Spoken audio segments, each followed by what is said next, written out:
भेद इसलिए मैंने बताया ताकि हम समझ सकें कि कर्म क्षय और कर्म निर्जरा में जो सामान्य भेद है, कर्म क्षय होता है, कर्म निर्जरा करनी होती है।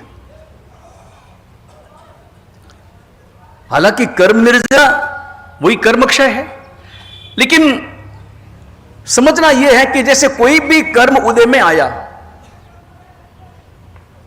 उदय में आते ही वो कर्म क्षय हो गया। कोई भी कर्म उदय में आया और आते ही वो कर्म क्षय हो गया, समाप्त हो गया। कोई पुण्य कर्म है, आपको सुविधाएं दी, वो कर्म पूरा हो गया, वो कर्म क्षय है। कर्म निर्जरा के लिए हम स्वयं तपश्चर्या करते हैं, तप करते हैं, और तप करके उन कर्मों को खींचते हैं, और खींच करके उनको क्षय करने के लिए हम पुरुषार्थ करते हैं, वो कर्म निर्जरा है। तो कर्म निर्जरा के लिए हमें पुरुषार्थ करना होता है, और कर्म क्षय वो है कि जो कर्म उदय में आकर के अपना फल दे करके समाप्त हो जाते हैं, वो कर्म क्षय।